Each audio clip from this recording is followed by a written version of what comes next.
Hi, my name is Thelma Gaskell, and I am the wife of the late Derek Boshier. I am now the trustee of the Derek Boshier Art Estate. So I met Derek online, and it's in a dating app called arttime.com. And this is supposed to be for 50 years old and above. And well, 6 months into the dating app, wasn't very successful.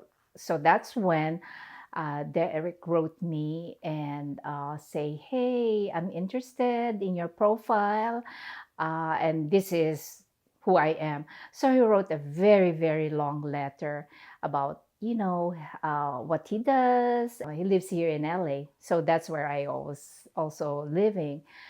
And but that time when he first wrote me, I was out of the country. So I just responded to him saying, I'm out of the country right now, but I'll be back in the States in like, you know, 2 or 3 weeks. And, if you are online dating, trying to date, and you say, I'm out of the country, it just shows like you're not interested. But then 2 or 3 weeks after we corresponded, he goes back to me and says, "Oh, are you back in the States?" And I go, "Yes, I'm about to leave the following day."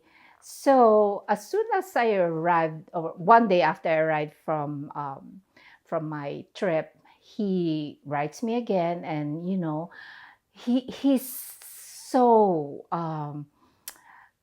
talkative.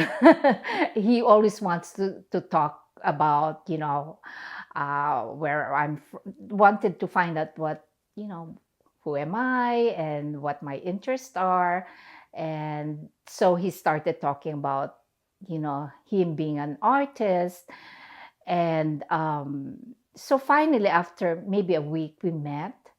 And that was early March.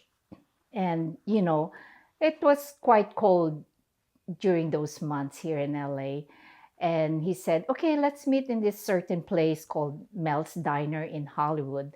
And I was thinking, like, why there on a first date? And so I was living in Los Angeles. And that's very close to where I was living because I was staying with my mom's place at that time because I just had a divorce. So we met there, and he says, "I'll be wearing a red shirt and you'll see me." Although we've seen each other's pictures online. So that was great. So I arrived early because we're supposed to meet at 10 o'clock, have a late breakfast or a brunch. And I seated myself where I could see the door, whoever enters. So I was watching for somebody who's wearing a red shirt. And, it was about 10 past 10 o'clock, like 10:10. And then I go, "Oh my God, I can't believe that I'll be stood up." And then suddenly I see this guy walking in, and he's not wearing red shirt, but he looked like he was looking for someone. So I stood up and I go, "I think he looks like Derek Boshier." So I stood up and I go, "Are you Derek Boshier?" "Oh, yes, I am." But he wasn't wearing a red shirt. So finally, we sat down and everything. We said our hellos and, introduction. And so he puts his hand on the table, and I go, "Oh my God, he's really wearing a red shirt, but over a coat." So that's how, I had this impression of him. This guy is really an artist. And then we had a very long brunch. And then he talked about his art, what he does, and he was going to have a show actually that weekend. He said, "Do you want to go to night gallery and see the gallery?" I had no inclination about galleries or museum or shows, all because my background is mortgage banking, and I'm more on the admin side. So an artwork, just an artwork, that's how I see it. Okay. I didn't know how to appreciate it. How emotional you could be when you see a painting. That was the start of my experience. He's really very passionate of his artwork. We'd see each other just, the first few months, we just see each other on the weekends because I was working. And so every weekend that we'd see each other, he'd bring me to art show openings and then meet his artist friends. And I was just stunned. I mean, from mortgage banking to art world, it's totally different for me. So I was just like a little child learning new stuff. So I was just amazed, and I was very quiet that time because I didn't want to say anything. These are friends, artist friends who are all professionals, and they have this distinct recognition in the art world. So I felt not, is this my place? Will I be happy here? But you know what? Derek is such a lovely person and so patient. He explains everything to me. And when I mean everything, he's so detailed about his artwork, and he tells stories and what happened here, the artists that he has met before, And so that was the introduction, because him being a passionate artist made me more interested in his work. Yeah. Knowing Derek, so in the few weeks or the few months that we have been together, I saw this world totally different where I've been.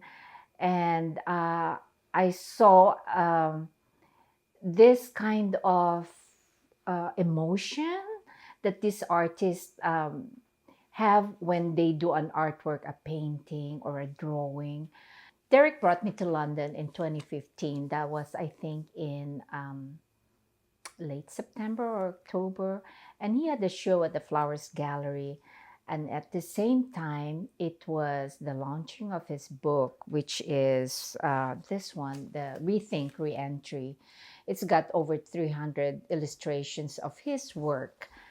And so the opening was massive. So many people came, and I was just amazed how important this person was and how people have been following him back, as an artist. So he had lots and lots of friends. And it came to me that, you know, his work should be, I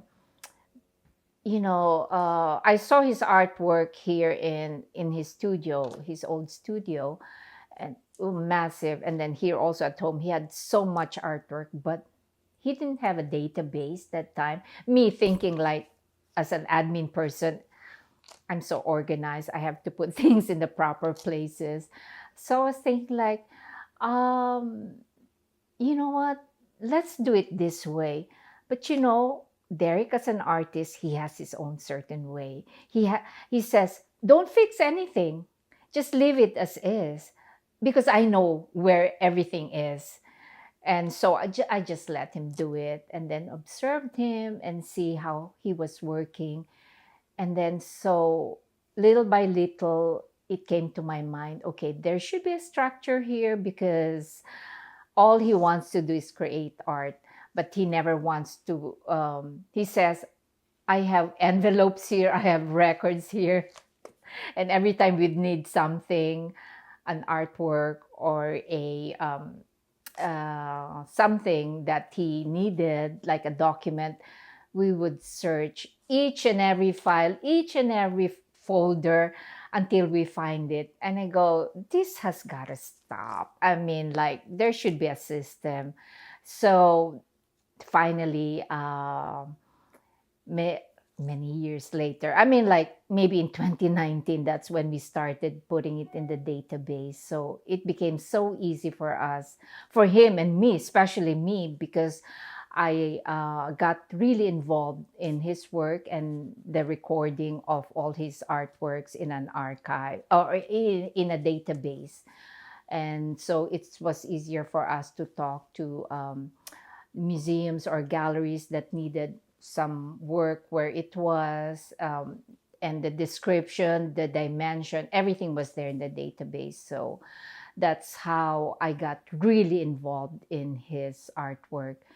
And also the he has a list of friends and curators and collectors, and so we keep this track. And then one day when I was talking with some of his friends, and Derek asked, "Oh, Thelma, where is this artwork or this piece?" And I would say, "Oh, okay, I'll just look at my phone or tablet," and I'd say, "Oh, it's in this place." And then they're saying, "Thelma, you know more of where his works are than Derek." Yes, I do. So, like what I was saying, Derek is such a prolific artist. Anything that he sees, and he's so observant, and he would always comment while we're driving, like, "Oh, look at that place. Uh, isn't it wonderful that it's done this way? Oh, look at the road sign. Oh, look at this car. How amazing this." I mean, he's so observant to the point that he would put in his mind how he could express it through his art. So he was observing these people always on their cell phones, and everyone has a cell phone nowadays. Like they said, never leave your house without your cell phone because that's your life. But anyways, so he, as early as maybe in the early 2020s, he started growing, in painting. People looking at their cell phones and going to a very beautiful place like Venice or the Guadalupe Mountains. And everybody's just holding their hand with their cell phones. They're not even looking at the mountain, but they're looking at different things.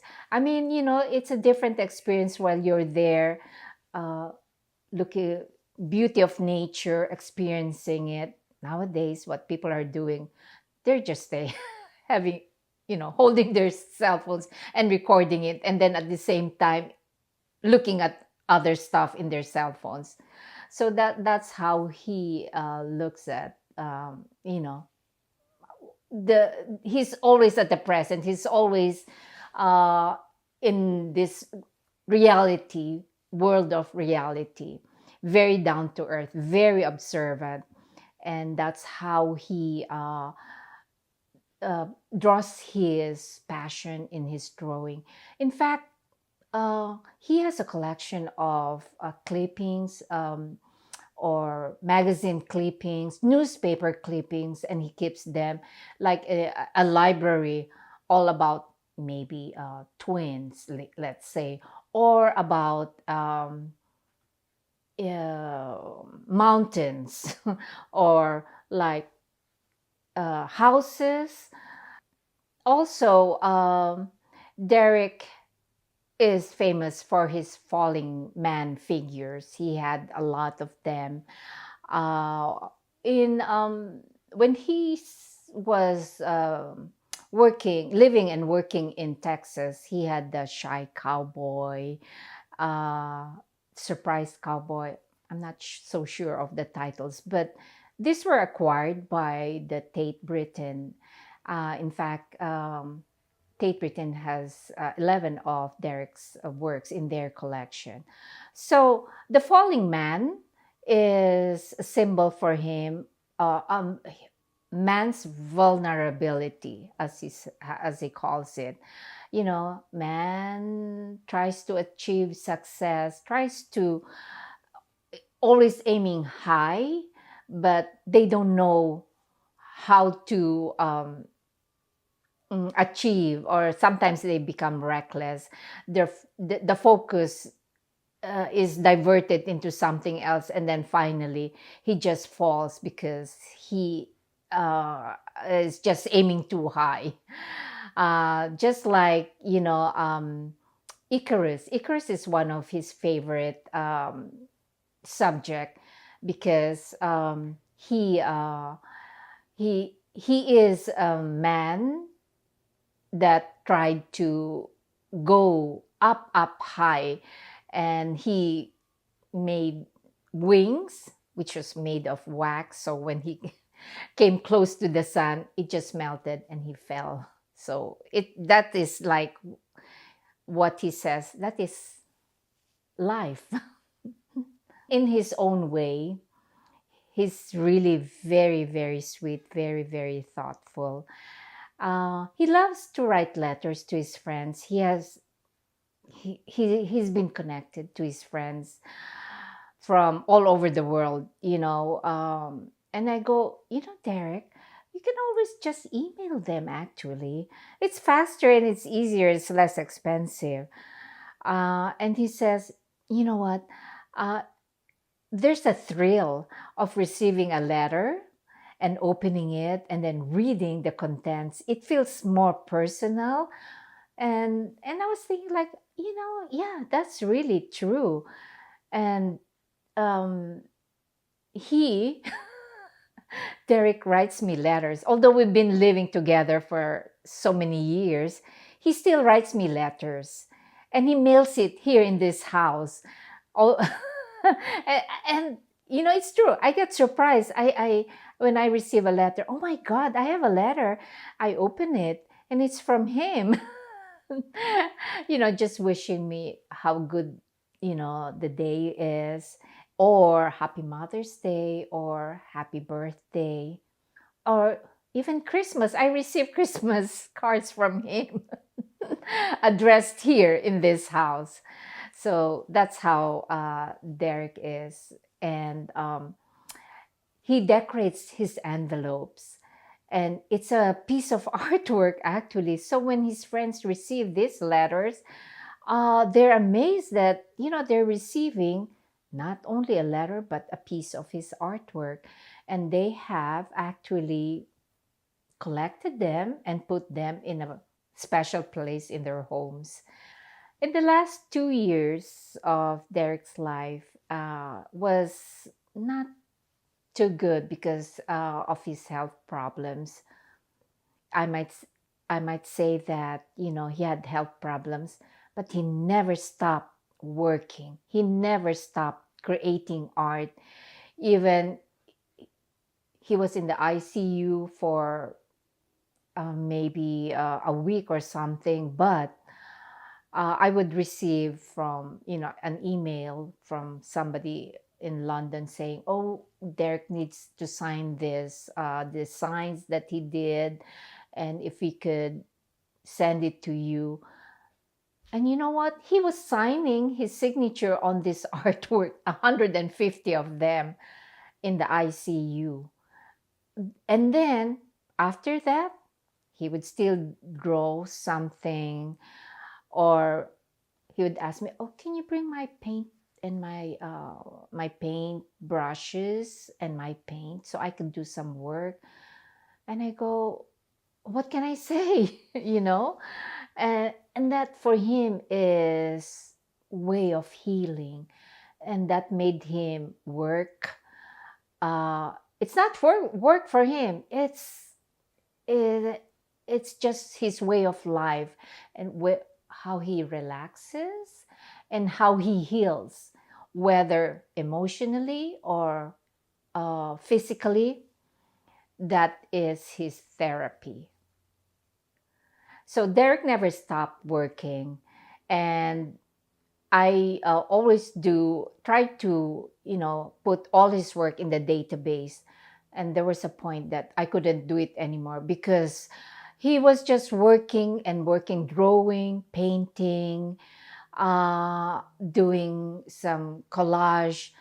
And I would say, wait, I haven't done this yet. Can you stop? No, he will not stop. He keeps on going. So we were in and out of the hospital, but he would always say, I need to paint. I need to draw. I need to create something. So there was a point where he would plan our trips. He loves traveling. We would go to Ventura and stay overnight and go to the thrift shops and then go to a gallery. And then sometimes we would go to San Diego just to, there's a very nice museum there also, places that he loves to go. He likes to do, long traveling. So he said, "Oh, Thelma, let's make a plan to go to San Diego."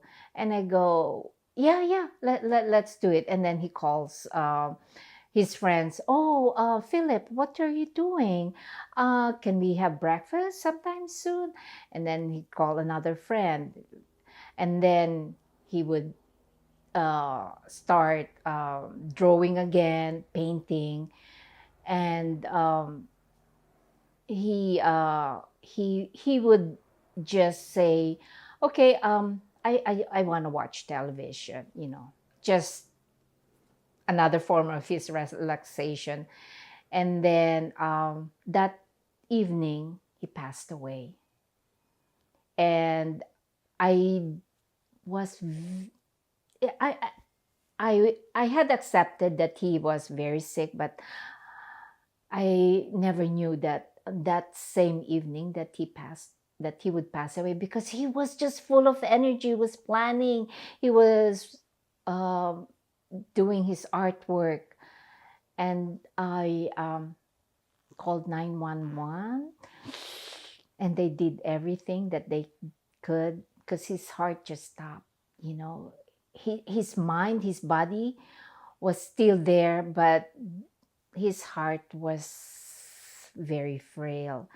And when the uh, paramedics said that they did everything, and I knew he had gone. I mean, way before the paramedics came. So I whispered in his ear and I said, "Derek, I know you can still hear me. Uh, I just wanted to say how much I loved you, and I will cherish all the time that we've been together. I love you, and it's okay to go, Derek. It's okay to go." And those were my last words to him. So right now I could feel his presence here in this house. I feel happy. I'm happy that he was able to do what he wanted to do, and I was there for him. His works live on, and I promised him that his legacy would go on through his art. And as a trustee, this is my work for him.